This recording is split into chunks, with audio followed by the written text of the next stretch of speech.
Jean-Pierre Dupuy ce soir, qui est professeur à l'université Stanford.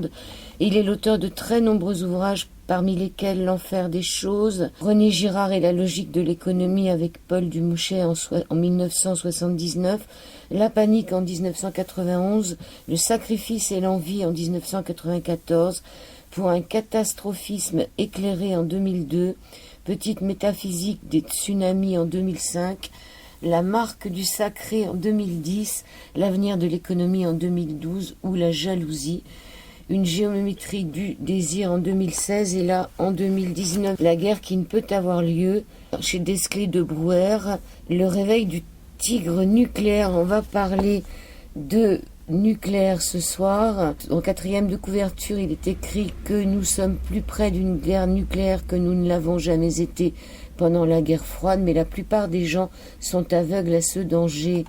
Ils ont appris que les armes nucléaires ne servent qu'à une chose, empêcher que les autres les emploient. Bonsoir Jean-Pierre Dupuy. Bonsoir, et merci de votre invitation à parler. Merci beaucoup. Alors, vous dites qu'on est à 1 minute de l'apocalypse. Est-ce qu'on peut déjà parler de cette horloge de l'apocalypse ? Oui, c'est évidemment une horloge symbolique.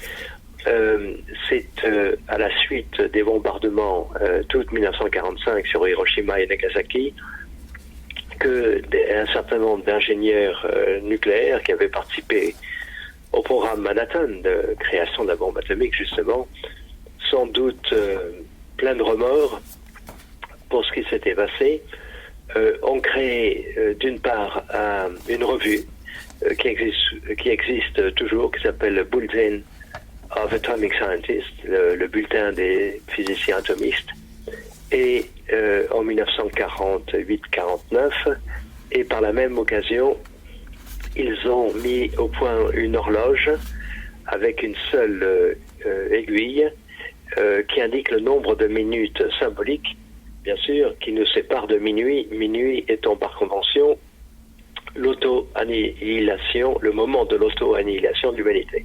Bon, sous la forme d'un champignon atomique. Alors au début, ils ont fixé l'aiguille à 7 minutes de minuit. Ce qui compte, c'est pas le nombre de minutes, c'est les variations de l'horloge au cours du temps. Cette horloge est remise à l'heure, si je peux dire, une fois par année.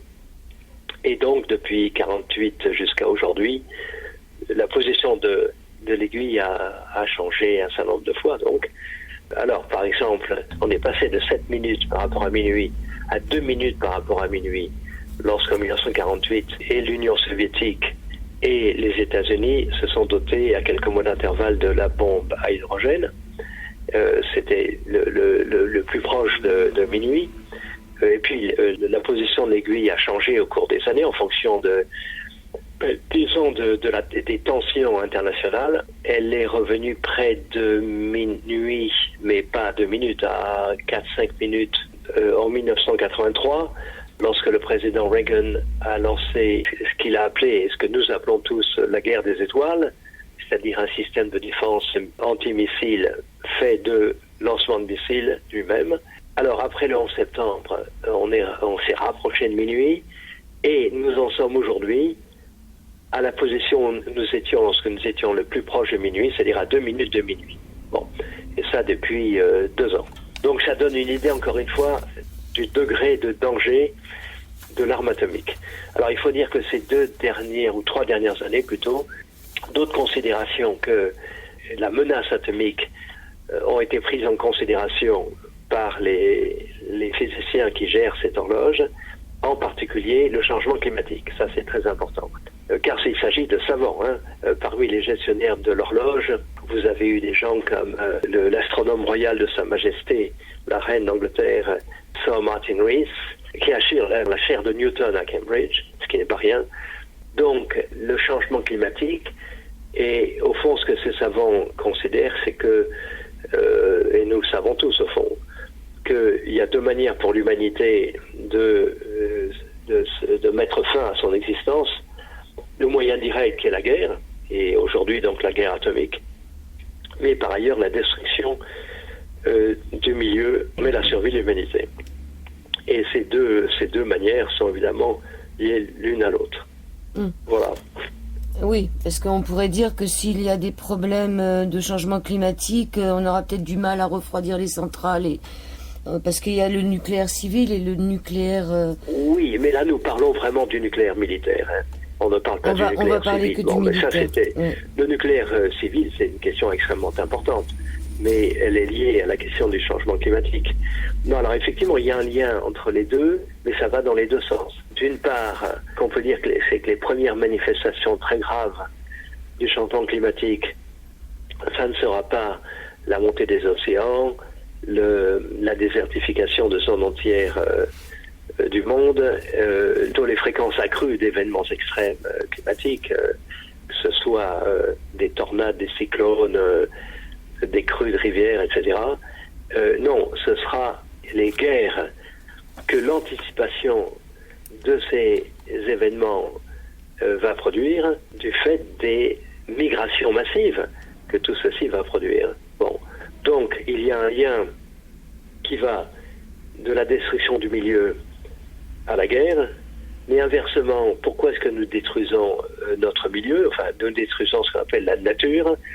C'est pas parce qu'on n'aime pas la nature, bon ça, ce serait absurde de dire ça, c'est parce que nous ne nous aimons pas les uns les autres, enfin que nous faisons la guerre, et en général lorsque vous avez un duel entre deux personnes, entre deux rivaux, souvent les coups les plus durs sont pris par les tiers innocents qui passent à côté, et là le tiers innocent c'est la nature, évidemment. Bon. Donc entre la destruction du milieu et la violence intestine, il y a un rapport de causalité dans les deux sens.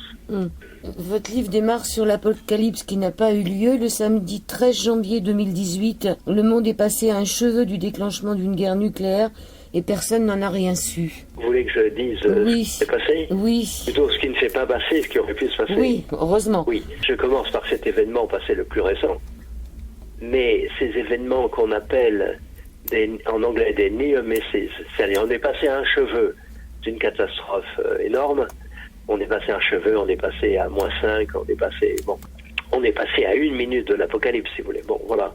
Il y en a eu une quarantaine, une cinquantaine depuis 1945. Bon, ça arrive fréquemment.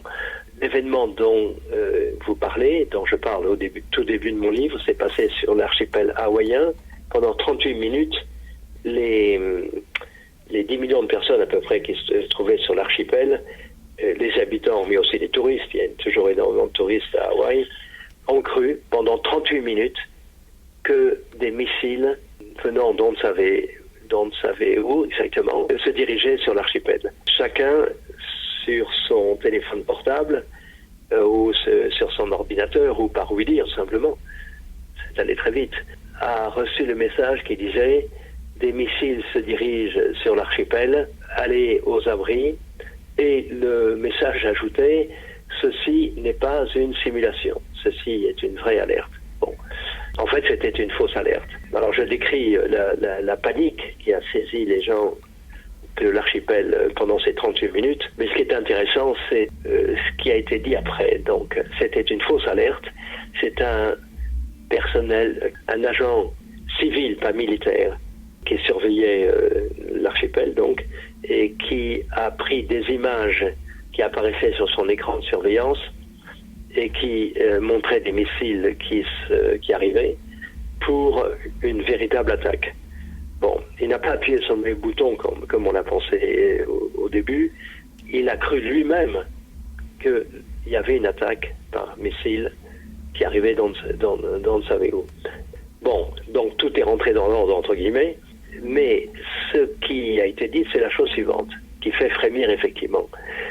Si ce n'avait pas été un personnel civil, mais un personnel militaire, alors qu'est-ce qui se serait passé?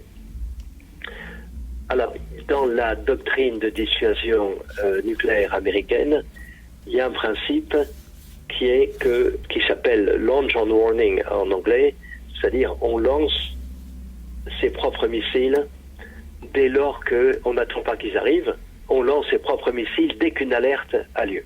Alors évidemment, le risque énorme, c'est qu'il s'agisse d'une fausse alerte, ce qui était le cas, et Alors, où est-ce qu'ils auraient été?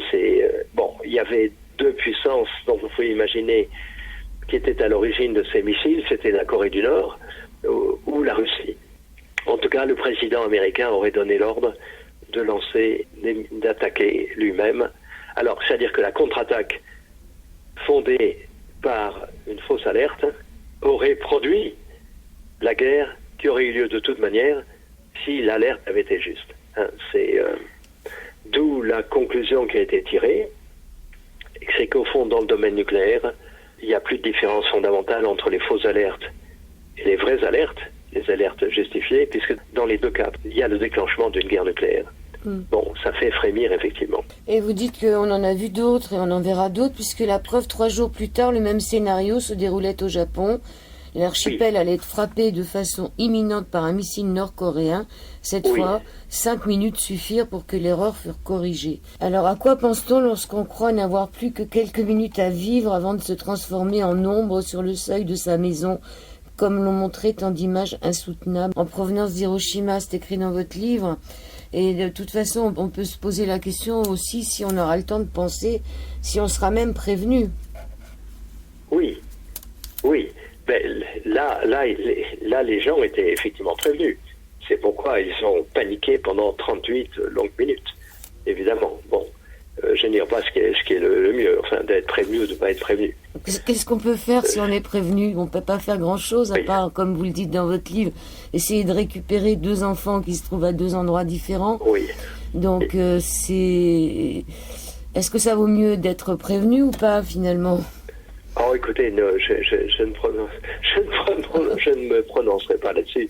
Dans les deux cas, c'est l'horreur, bien évidemment. Bon, j'ai repensé à tout ça avec ce qui s'est passé le 15 avril avec Notre-Dame. Hein. Alors évidemment, on est dans un tout autre contexte, mais vous savez que pour ce qui est des monuments historiques, les pompiers n'interviennent que lorsque, c'est l'expression administrative utilisée, je crois, le doute est levé. Une alarme sonne, quelqu'un doit venir vérifier, pour vérifier que l'alarme était justifiée. Bon, et vous savez ce qui s'est passé à 18h10, donc sauf erreur, ou 20, je ne sais plus. L'alarme a sonné, on a évacué la cathédrale, quelqu'un est monté et n'a rien vu. Bon, voilà. 23 minutes plus tard, une seconde alarme sonnait. Et là, les mêmes agents de sécurité sont montés et là, ont vu que le feu était déjà extrêmement intense et se répandait très vite. Et vous voyez, alors est-ce que cette levée de doute, pour utiliser cette expression, cette levée de doute est une bonne chose? Bon, évidemment, sinon les pompiers interviendraient tout le temps. Pour en revenir au cas nucléaire, le cas de la fausse alerte, c'est sans doute ce qui aura le plus de chances de provoquer un accident, une guerre nucléaire. C'est si vous voulez, quand j'écrivais ce livre, bon, ça fait 25 ans que je travaille sur le sujet, mais j'ai surtout travaillé donc l'été dernier. Mes amis, mes connaissances, enfin, sachant que j'écrivais ce livre, me disaient, mais enfin, tu crois vraiment que c'est sérieux ce risque? Bon, qui aurait la folie de lancer une guerre de ce genre qui serait de toute manière suicidaire? Bon. Mais le présupposé qui est derrière cette interrogation, c'est que une guerre nucléaire sera déclenchée parce qu'elle sera voulue. Mais ni Kennedy ni Khrouchtchev ne voulaient la guerre pendant la crise des missiles de Cuba en octobre 1962, ni Trump ni Kim Jong-un l'été 2017, alors qu'ils s'insultaient, mais vraiment des noms les plus grossiers, vieillard, impuissant et ridicule, et une autre petite fusée, petit nabot en forme de fusée, je traduis de l'anglais, ne voulait la guerre. Donc, l'idée que la guerre nucléaire ne peut pas avoir lieu parce que personne ne serait assez fou pour la déclencher, repose sur un présupposé complètement faux. C'est-à-dire qu'on oublie que ce qui est le plus probable, c'est qu'une telle guerre sera déclenchée par accident. Par accident. Bon, problème des fausses alertes, donc. Alors, vous parlez de Trump, vous dites c'est pas une cause, c'est avant tout une conséquence. Il a été élu par surprise et lui-même était le principal surpris. Il est dangereux parce que c'est un homme qui pourrait se sentir humilié, rejeté. On est d'accord, il est quand même assez dangereux, Trump. Il est très, très dangereux. Mais Kim aussi est dangereux. Si vous voulez, c'est un peu à contre-cœur que j'ai dans ce livre, qui est un livre de réflexion, plus qu'un livre de géopolitique. Enfin, c'est un livre de philosophie. Mais je ne pouvais pas ne pas parler de l'actualité. Bon. Si j'ai parlé de l'actualité, c'est pour illustrer, avant tout pour illustrer des concepts. Bon. Alors, il se trouve que cette actualité est effectivement extrêmement préoccupante.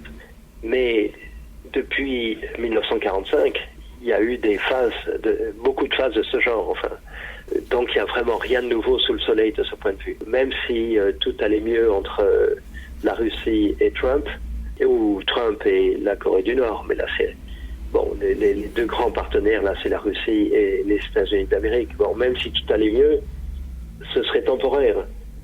La menace nucléaire, elle est liée à la nature même de la menace atomique. Enfin, je veux dire, alors, c'est pas la technologie atomique, c'est le fait que c'est une arme dont la puissance est extraordinaire, enfin, bon, voilà, qui peut détruire toute une partie de l'humanité. Pour revenir à Trump, donc.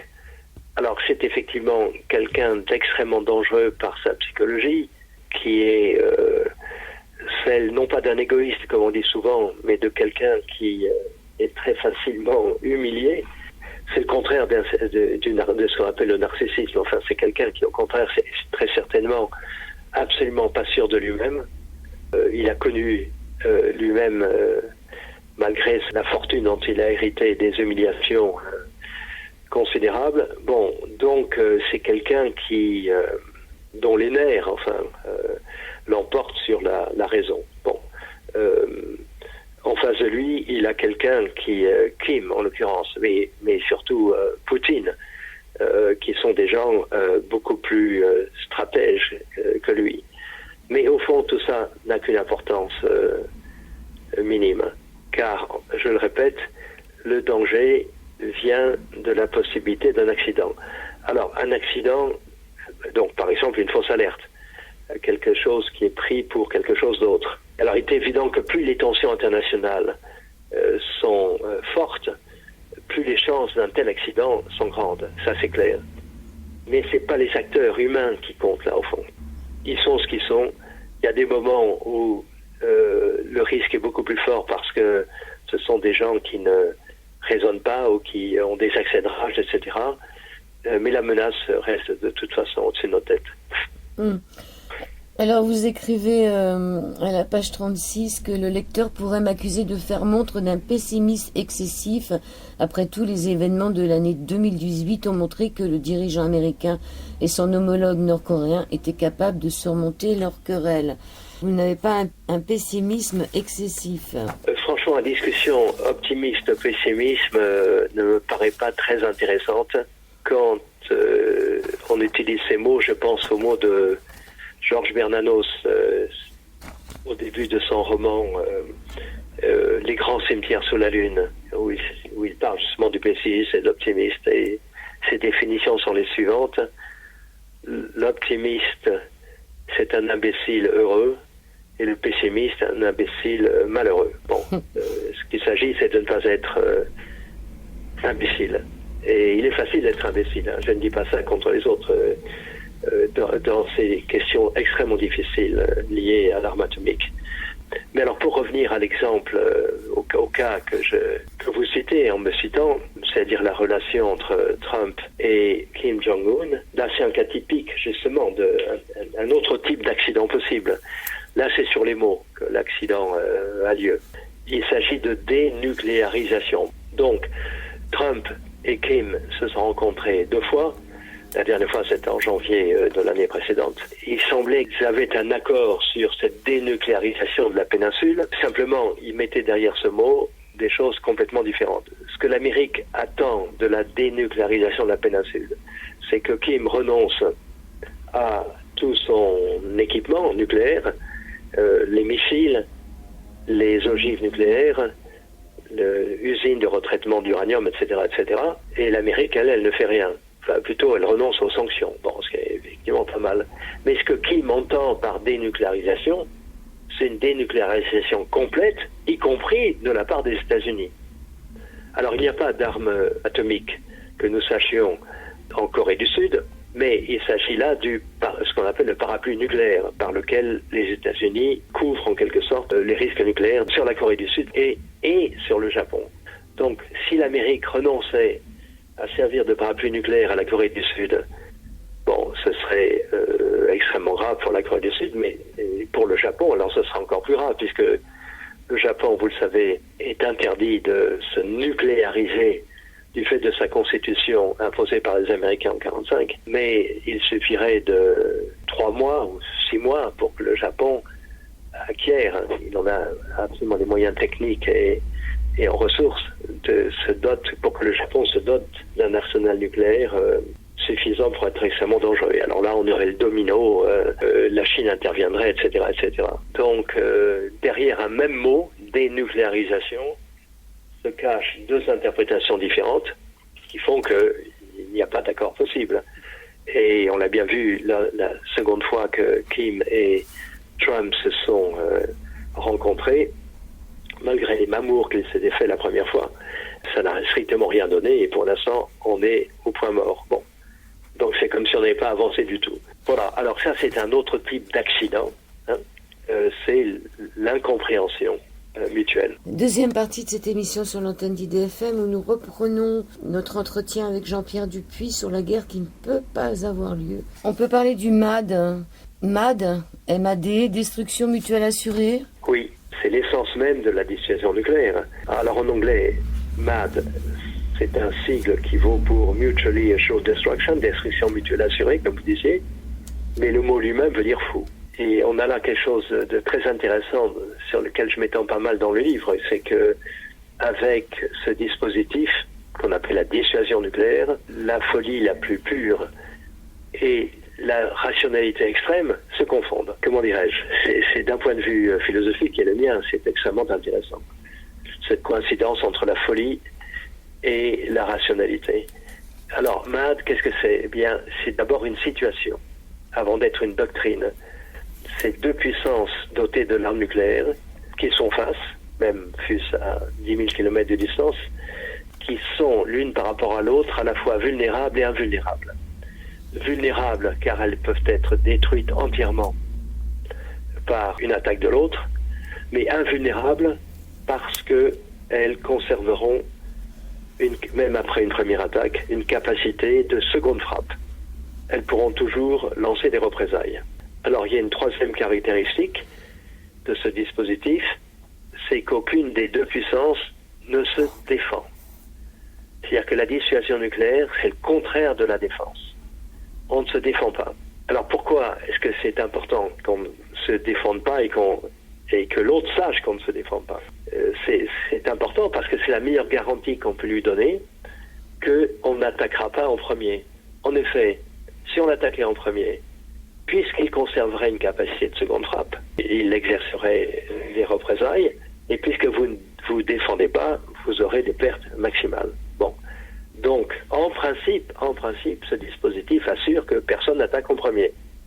Donc c'est la paix. Ça s'appelle la paix nucléaire ou, prenez le mot à l'envers, la guerre froide. C'est ça, MAD. Alors, évidemment, le meilleur exemple que nous connaissions de MAD, ça a été, pendant la guerre froide, l'affrontement entre les États-Unis d'Amérique et l'Union soviétique. Mais des situations MAD, il en existe d'autres, et il en existera sans doute de plus en plus. Et vous pouvez penser à l'Inde et au Pakistan, vous pouvez penser, si on fait de la prospective, ce que serait la situation entre Israël et l'Iran, dans la mesure où l'Iran se dotera de la bombe atomique. Voilà. Toujours une population finalement qui serait en holocauste, hein, c'est-à-dire que dans l'histoire, c'est quand même la population qui risque de périr. Alors. Ah ben oui, c'est-à-dire vous voulez dire les civils, oui. Ben oui. Sûr. Les autres évidemment, sont bien parce planqués. Que la bombe atomique, surtout la bombe à hydrogène, ne fait pas le tri entre les militaires et les civils. Ça va de soi. Alors, la théorie de la dissuasion part en fumée dès lors que se produit la première frappe qu'elle était censée empêcher. Donc, la dissuasion, c'est une dissuasion par la peur, mais ça peut être une dissuasion aussi par désir de vengeance. Parce que la deuxième frappe, c'est une vengeance. Ça, c'est un thème très important. Tout ça est difficile, hein. Je le reconnais. Mais d'un autre côté, si les citoyens de nos sociétés ne comprennent pas ça, enfin, c'est pas comprendre, il suffit d'étudier, je veux dire. C'est extrêmement grave aussi. La dissuasion, donc, comment expliquer qu'elle puisse marcher? D'abord, peut-on dire qu'elle a marché? Alors certes, on a envie de le dire, puisqu'il n'y a pas eu de guerre atomique depuis 1945. Bon, alors même que les puissances nucléaires, et essentiellement les États-Unis et l'Union soviétique, puis la Russie après, se menaçaient régulièrement d'annihilation totale. Mais est-ce que ça suffit à dire que c'est grâce à la dissuasion, hein? Quand on dit cela, on commet un sophisme repéré les Grecs, c'est que c'est pas parce qu'une chose suit une autre qu'elle est causée par cette première chose. C'est pas parce que B suit A que B est la conséquence causale de A. Donc on doit se rabattre sur des arguments a priori pour comprendre si et comment la dissuasion nucléaire peut être efficace. Alors il y a plusieurs arguments qui montrent a priori que la dissuasion nucléaire ne peut pas être efficace. Encore une fois, la dissuasion nucléaire repose sur des paroles. Si tu m'attaques, soit par une attaque nucléaire, soit en lançant une guerre conventionnelle, comme on dit, eh bien, je répliquerai, puisque j'aurai une capacité de seconde frappe, de dire de façon incommensurable à ce que tu as fait. Le mot incommensurable est dans la doctrine nucléaire française. Alors, l'argument a priori qui est censé montrer que ça ne peut pas marcher, c'est que quel chef d'État victime d'une première attaque nucléaire qui aura, disons, détruit une grosse partie de son territoire, prendrait le risque de répliquer en lançant une contre-attaque dont il sait qu'elle mènera à une escalade qui mènera à la destruction mutuelle assurée. Destruction mutuelle assurée. Ce serait suicidaire. Donc il faudrait être fou ou alors être animé, vous le disiez là, par des passions qui existent, comme le désir de vengeance. Et là on revient à ce que nous disions tout à l'heure au sujet de Trump.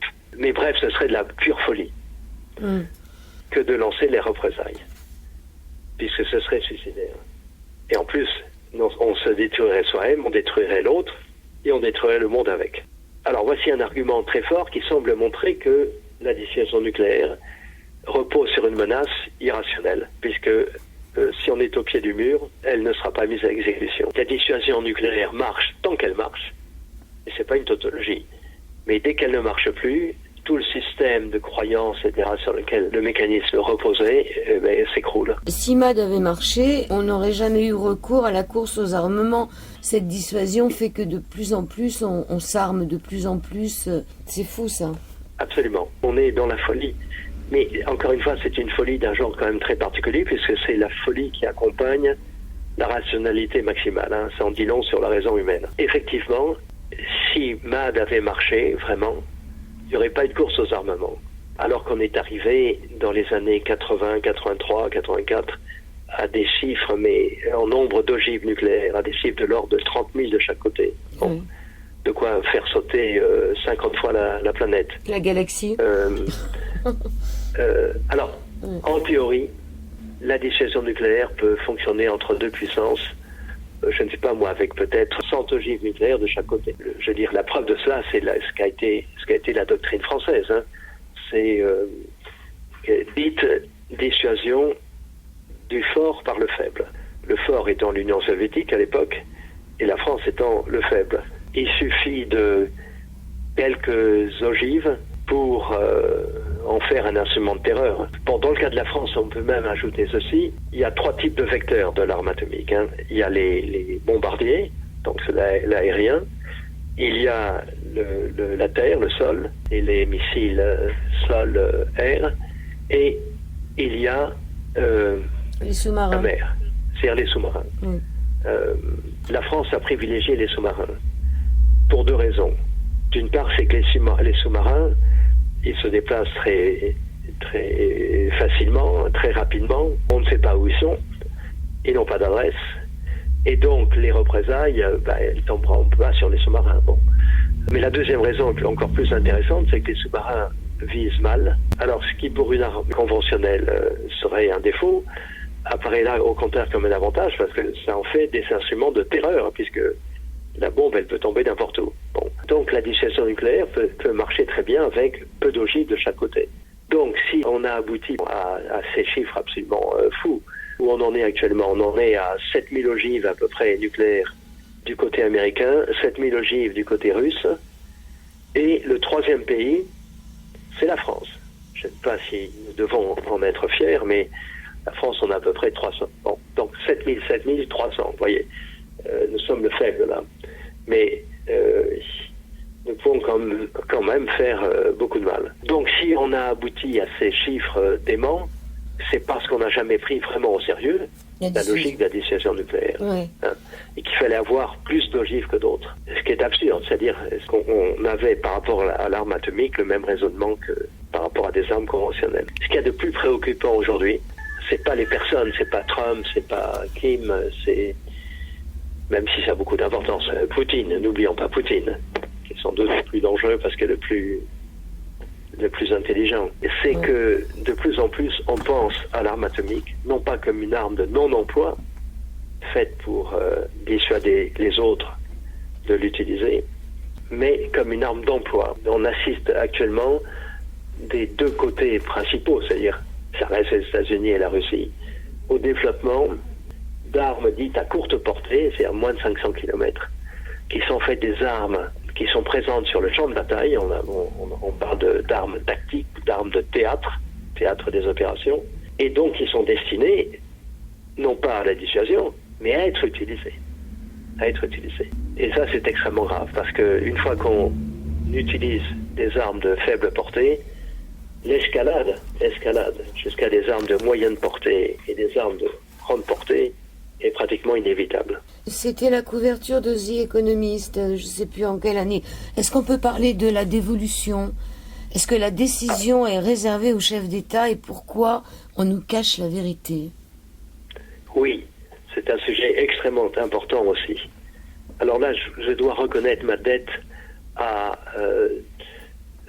deux ou trois personnes aux États-Unis qui ont révélé tout ça, enfin l'ont mis en public, en particulier Daniel Ellsberg, que le monde entier connaît pour ce que ça a été, parce que ça a été celui qui a diffusé à l'époque Nixon, après les avoir copiés au Pentagone, les Pentagon Papers, les Pentagon Papers qui à côté avec le Watergate ont provoqué la démission de Nixon.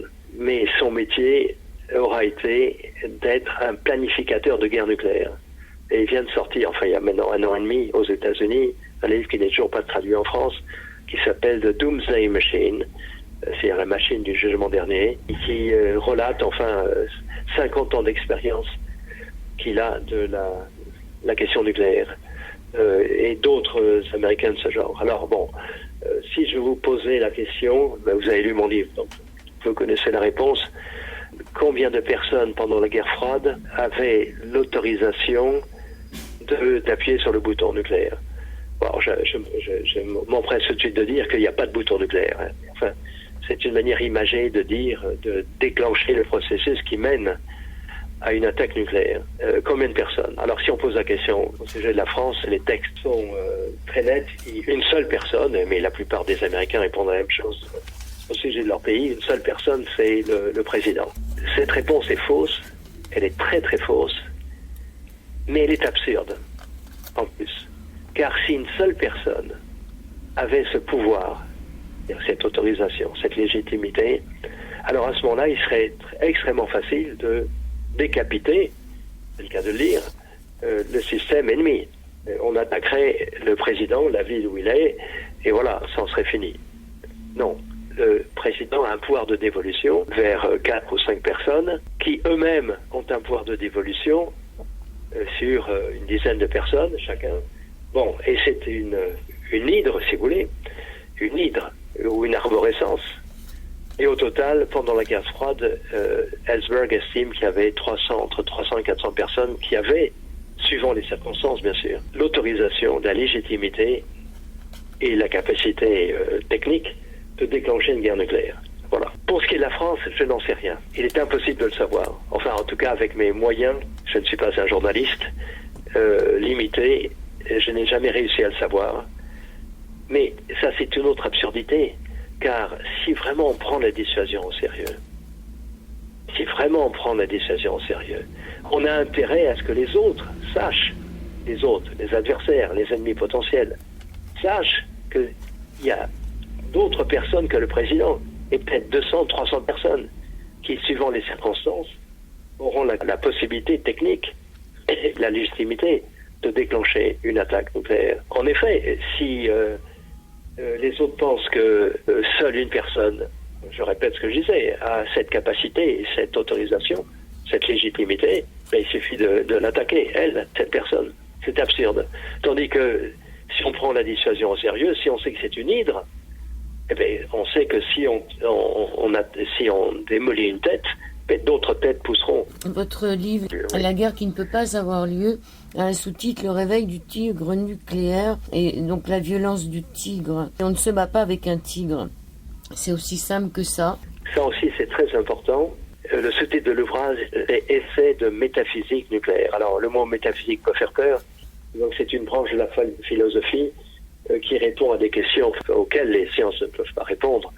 Par exemple, qu'est-ce que c'est que l'avenir, qu'est-ce que c'est que le temps, etc. Et pourquoi est-ce qu'on est obligé de faire de la philosophie, sinon de la métaphysique à propos de l'arme nucléaire? C'est que l'événement lui-même, s'il y a la guerre nucléaire, s'il avait lieu, on ne serait plus là pour en parler. Et donc on ne peut en parler que comme un objet absent, en quelque sorte. Bon, mais je reviens à votre question. Le tigre nucléaire, qu'est-ce que le tigre vient faire dans cette histoire?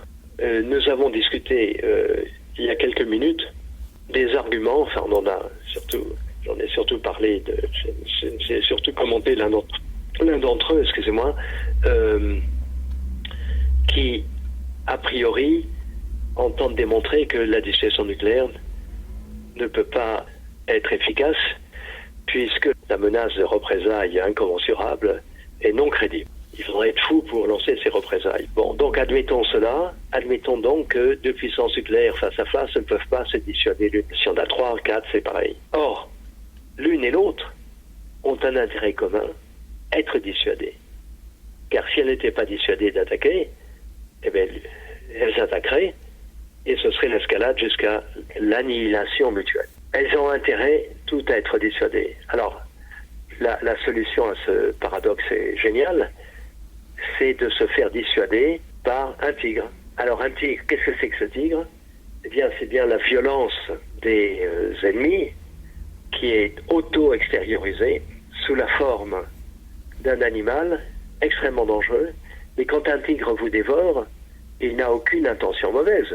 C'est simplement sa nature. Il ne vous veut pas du mal. Ça n'a aucun sens de dire qu'il vous veut du mal. Simplement, il veut manger. L'idée, c'est de se laisser dissuader tous par une même entité extérieure, à nous tous, innocente, car la nature est innocente. Elle n'a pas d'intention mauvaise à notre égard, et qui fait que nous nous tenons tous à carreau, en quelque sorte. C'est une des explications du fait que la dissuasion semble avoir marché de 1948 à aujourd'hui. Au fond, ça consiste à dire que c'est pas, encore une fois, c'est pas les acteurs qui comptent. Leurs intentions ne comptent pas. Le mal, c'est une autre manière de parler de l'accident d'ailleurs. Le déclenchement d'une guerre nucléaire sera le fait d'un accident. Un accident, c'est quelque chose que personne ne veut, bien sûr. Donc ça nous tombera sur la tête. C'est bien sûr nous qui aurons lancé la pierre en l'air, et elle nous retombera sur la tête comme si elle venait d'un extérieur. Vous écrivez que la violence du tigre est une violence innocente. Elle fait partie de la nature. Comme Rousseau déjà l'affirmait, elle est étrangère au mal. Le tigre nucléaire n'a pas cette candeur. Son existence vient d'une décision humaine extrêmement risquée, celle de laisser se déchaîner la violence des hommes et de leurs engins de mort, en comptant sur son pouvoir autorégulateur. Vous parlez du catéchone, ce concept de la théologie chrétienne. C'est ce qui retient, ce qui freine la marche vers l'apocalypse. Dans votre livre, vous parlez aussi quelque part comme si c'était un sacrifice, le fait de cette apocalypse. Oui, la question la plus générale, c'est celle de la dimension religieuse de tout cela. Alors quand je dis religieuse, je ne veux pas me référer ici à une religion particulière, en particulier au christianisme. Il y a quelque chose de transcendant dans la bombe atomique. Je viens de parler d'extériorité, n'est-ce pas? Tout se passe comme si nous, les humains et les nations, extériorisions notre violence des uns par rapport aux autres. Et le mal, à ce moment-là, échappait à toute intention. Et lorsqu'il nous tombait dessus, personne ne l'avait voulu. Ce qu'en philosophie, on appelle l'auto-extériorisation du mal, où on parle aussi d'auto-transcendance. C'est une forme de transcendance. Alors c'est le contraire d'une transcendance divine, dans la mesure où on admet que le Dieu est un Dieu d'amour, bien évidemment. C'est bien notre violence qui se retourne contre nous. C'est une autre manière de dire, pour le dire beaucoup plus simplement, que ce soit Trump, Kim ou Poutine ou qui vous voulez, ça n'a pas beaucoup d'importance. Et si le mal se concrétise sous la forme d'une guerre nucléaire vraie, enfin qui a vraiment lieu, personne ne l'aura voulu, encore une fois. Troisième et dernière partie, avec Jean-Pierre Dupuis, la guerre qui ne peut pas avoir lieu, sur l'antenne d'IDFM, sur le 98 de la bande FM. Il y a une super phrase d'un certain Anders qui revenait d'Hiroshima en 1958. Il écrit « À l'instant même où le monde devient apocalyptique, et ce par notre faute, il offre l'image d'un paradis habité par des meurtriers sans méchanceté et par des victimes sans haine.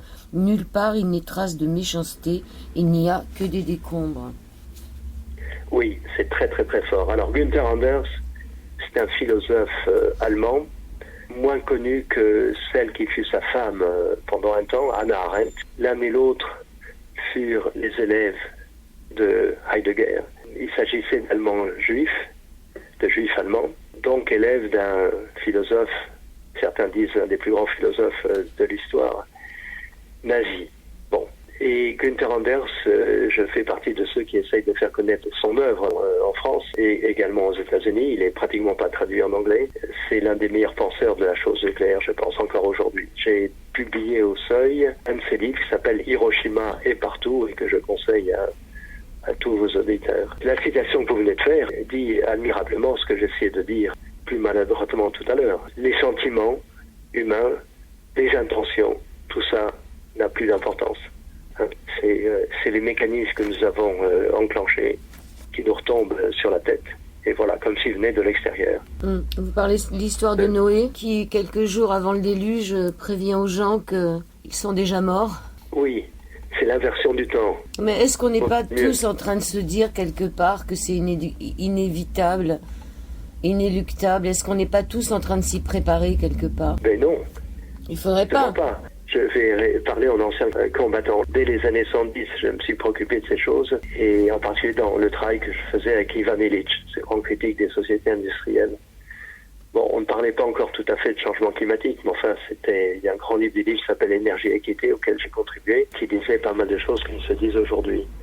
Alors, sur le changement climatique, les technologies avancées devenues folles, etc., etc., aujourd'hui, je crois que pour ce qui est de la prise de conscience générale, ça fait des progrès extraordinaires. Il y a aujourd'hui en France ce qu'on appelle théoriciens de l'effondrement, les collapsologues. Ils parlent donc essentiellement des conséquences des changements climatiques. Moi, je crois que les conséquences des changements climatiques, ça va être ce qu'on appelle d'ailleurs en termes techniques l'adaptation. On va s'adapter à des conditions de plus en plus inhumaines. La menace atomique est d'une toute autre nature.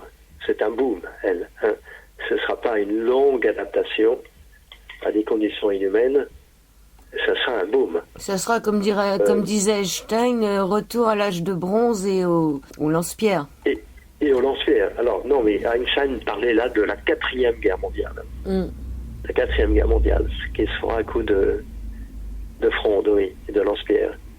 Parce que la 3e aura détruit la civilisation, tout simplement. Oui, alors tous ces prophètes que nous appelons, c'est dans votre livre prévisionniste, savent fort bien, et nous avec eux, que cet avenir qu'ils nous annoncent comme s'il était inscrit dans les astres, c'est nous qui le faisons, donc on a peut-être une chance de s'en sortir. Oui, À ceci près que je reprends toujours l'image de la pierre que nous lançons très haut et qui nous retombe sur la tête, comme si elle venait d'un extérieur. Le problème, c'est que nous ne voyons pas que ça vient de nous. Le nucléaire, est-ce que ça vient vraiment de nous? Oui, on nous a pas demandé notre avis. Non, mais ça dépend de ce que vous entendez par nous. Einstein et Oppenheimer et ses copains, c'était des êtres humains, et pas n'importe lesquels, d'ailleurs. C'était des génies dans leur domaine. C'est de la physique fondamentale. Est-ce que nous devons vouloir Einstein? Ça, c'est une question... si vous voulez, la bombe atomique, elle existe. Elle existe. Est-ce que nous devons rendre responsables les gens qui l'ont créée? Souvenez-vous qu'il y avait de bonnes raisons pour aller très vite pour la construire, cette bombe atomique. C'était d'aller plus vite que Hitler. Bon, mais en tout cas, la bombe atomique est présente. On ne s'en débarrassera pas. Supposez que on décide d'une dénucléarisation totale du monde. Admettons, un gouvernement mondial qui décide cela, ou plutôt des accords entre États qui décident cela. Ça ne résoudra absolument pas le problème, car on peut se débarrasser des bombes elles-mêmes et des missiles, bien sûr. Mais on ne peut pas se débarrasser du savoir-faire, du know-how, comme on dit en anglais. Et s'il n'y avait plus de bombes atomiques sur la Terre, à quoi assisterait-on? À une course à qui reconstruirait un arsenal le premier. Et on estime que entre 3 et 6 mois suffirait à chacune des puissances nucléaires actuelles pour reconstituer un arsenal raisonnable, et même à des pays comme le Japon, qui ne sont pas des puissances nucléaires, pour les raisons qu'on a dit tout à l'heure. Le Japon, en 6 mois, se doterait d'un arsenal suffisant, étant donné qu'il a tout le savoir-faire et tous les matériaux pour le faire. Vous dites Lee, ça doit être le nom d'un homme, nous dit tout au contraire qu'avec la bombe atomique, nous avons perdu notre innocence et que nous sommes à jamais pris dans les raies du paradoxe moral que MAD incarne. Rien ne nous en délivrera, ni l'évolution de la géopolitique, ni de nouvelles techniques, qu'elles touchent aux armes, aux vecteurs ou aux systèmes de défense, pas même une dénucléarisation du monde. On a perdu notre innocence.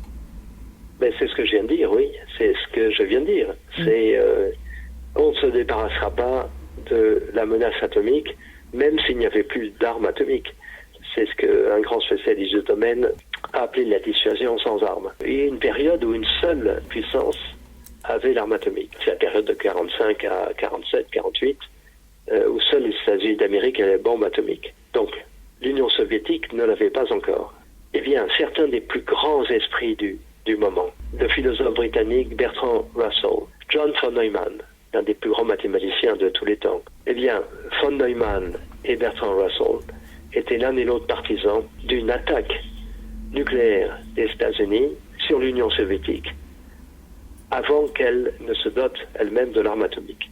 Et ces gens, dont von Neumann, qui allait être l'inventeur de la théorie des jeux, n'imaginaient pas la logique de la dissuasion. C'est-à-dire qu'ils pensaient que s'il y avait 2 puissances dans le monde qui avaient la bombe atomique, eh bien c'était la fin de l'histoire de l'humanité. Non, nous avons perdu notre innocence et tout cela que cela veut dire, effectivement. Alors il y a une solution, évidemment.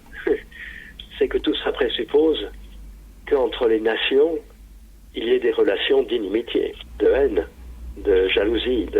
Si on pouvait se débarrasser de cette violence, oui, ou alors il faudrait un gouvernement. serait résolu. Il faudrait un gouvernement mondial. Un gouvernement, vous croyez qu'un gouvernement permet de supprimer, un gouvernement à l'échelle d'un pays permet de supprimer la violence à l'intérieur de ce pays? Ben, regardez le nôtre actuellement. Oui, mais s'il y avait un gouvernement mondial, est-ce qu'il aurait intérêt à s'autodétruire? Derrière votre question, il y a une présupposition. C'est là aussi que c'est l'intérêt qui commande le monde. Dans l'univers de la violence, l'intérêt est très très peu de choses. Trump, il agit contre l'intérêt de l'Amérique. On pourrait dire la même chose en France. Oui, alors ça c'est vous qui le dites. Enfin, je ne veux pas m'avancer sur ce terrain-là. Alors ça, c'est la théorie hobbesienne de Hobbes, Thomas Hobbes, philosophe anglais du XVIIe siècle, dans son Léviathan, 1651. Si nous remettons tous nos armes, nos capacités d'agir, même au Léviathan, c'est-à-dire à la monarchie absolue, eh bien le problème de la violence sera résolu. Puisque le Léviathan aura le monopole absolu de la violence. On sait bien dans l'histoire que ça ne marche pas. Alors, a fortiori, pour un gouvernement mondial. Et pourtant, c'est ce qu'on nous propose, pour régler tous les problèmes. Qui propose le gouvernement mondial? On en est loin, parce qu'on n'en veut pas. Mais il y a quelque chose qui est beaucoup moins radical, et qui marche pas si mal international après tout, c'est des accords internationaux. En 1987, un traité a été extrêmement important, a été signé à Washington entre le président Reagan et Gorbatchev. Ce traité interdisait les armements nucléaires de moyenne portée. Moyenne portée, ça veut dire entre 500 km et 5500 km. Et on peut dire que ce traité a en partie garanti la paix en Europe jusqu'à quelques mois. Oui, il vient d'être dénoncé par Trump. Dénoncé par les deux côtés, par Trump et par Poutine, l'un et l'autre accusant l'autre, non sans raison d'ailleurs, d'avoir violé ce traité le premier. Qu'est-ce qu'on peut avoir de positif pour terminer l'émission, Jean-Pierre Dupuis? Qu'est-ce qu'on peut avoir de positif? La connaissance d'abord. C'est pas grand-chose, mais c'est énorme pourtant. Comprendre les mécanismes de ces choses. Dans ce livre, j'ai été obligé de mettre à la disposition du public français des choses dont, je pense, la plupart de nos compatriotes ignorent. Et c'est un scandale. Alors je ne dis pas que c'est la faute des Français, mais c'est la faute d'un système d'éducation, etc. Si on ne comprend pas ce qui se passe, si on ne comprend pas la logique de la décision nucléaire, pourquoi elle pourrait marcher, pourquoi elle ne marche pas, on n'avancera rien. La question de l'arme atomique en France n'a jamais été posée.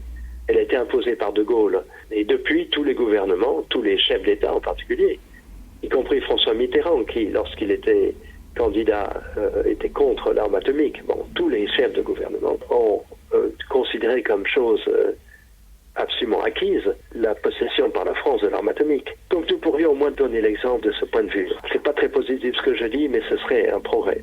Oui, puisqu'on ne peut pas être anti-nucléaire, puisque de toute façon, on n'en reviendra jamais. Donc... Un ministre du gouvernement français, je n'ai pas besoin de dire son nom, ça n'a aucune importance, a dit la semaine dernière, m'a-t-on rapporté, que si la France est un grand pays, ça c'est parce qu'elle a l'arme. Et semble-t-il, ce genre de déclaration ne provoque pas de réaction de nos concitoyens. C'est inouï, je pense. Oui, pas plus que les centrales nucléaires. Alors, oui, la question du nucléaire civil est quand même à séparer assez nettement de la question du nucléaire. Mais c'est aussi dangereux. Tout ce qui est nucléaire est dangereux. Alors, j'ai beaucoup étudié Tchernobyl et Fukushima.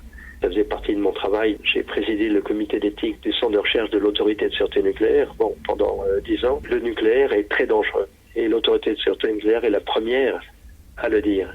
Très dangereux. Mais on ne peut pas mettre ça sur le même plan qu'une guerre atomique. Une guerre atomique, aujourd'hui, ferait entre 1 milliard, 2 milliards de morts à coup de bombe à hydrogène. Hiroshima a fait 100 000 morts, oui, mais Tchernobyl, moi je compte 40 000. Bon, le chiffre officiel est de 1000 ou 2000. Ce qui est un scandale. La vérité me semble tourner autour de 40, 50 000 morts. On ne peut pas mettre sur le même plan un risque de 40 000 et le tiers de l'humanité. C'est des choses quand même très différentes. Vous dites que l'on peut établir deux faces de l'énergie nucléaire, la civile et la militaire. Celle-là qui se veut au service de la paix et de la prospérité, c'est la civile. Et celle qui ne peut cacher qu'elle est un instrument de mort, c'est la militaire. Il y a une chose aussi qu'on n'a pas abordée dans votre livre, c'est que le fait de cette nouvelle guerre, cette guerre atomique, c'est pas pour prendre des richesses aux autres, mais c'est pour tout détruire. C'est ça, ces nouvelles guerres. C'est des guerres de destruction qui ne vont même pas rapporter à celui qui a détruit l'autre. Oui, je suis d'accord, mais la première fonction, en théorie, de l'arme atomique, je répète, c'est d'empêcher que les autres l'utilisent. Évidemment, si on dit que c'est grâce à l'arme atomique qu'il n'y a pas de guerre nucléaire, ça paraît scandaleusement tautologique, parce que s'il n'y avait pas d'armes nucléaires, il n'y aurait pas de risque de guerre nucléaire. Ça semble aller de soi. Oui, mais nous avons beaucoup parlé de ça sous le chapitre de nous avons perdu notre innocence. Maintenant que l'arme atomique existe... il faut espérer que ça va durer un peu, cette humanité. Mais vous venez de dire ce qui serait peut-être la leçon de sagesse. Et c'est d'ailleurs celle que énonçait Günther Anders, que vous avez cité tout à l'heure. Nous sommes dans l'ère du délai. Si vous voulez, il faut considérer que la guerre atomique est notre horizon, mais qu'il y a un délai qui nous sépare de cet événement catastrophique et qu'il ne tient qu'à nous que ce délai soit le plus long possible. Ça sera le mot de la fin. Je vous remercie, Jean-Pierre Dupuis. Le livre La guerre qui ne peut pas avoir lieu aux éditions Desclés de Brouwer. Croise les doigts. Merci, on croise absolument. Je vous remercie beaucoup. C'est moi qui vous remercie. Merci Jean-Pierre Dupuis. Allez, au revoir.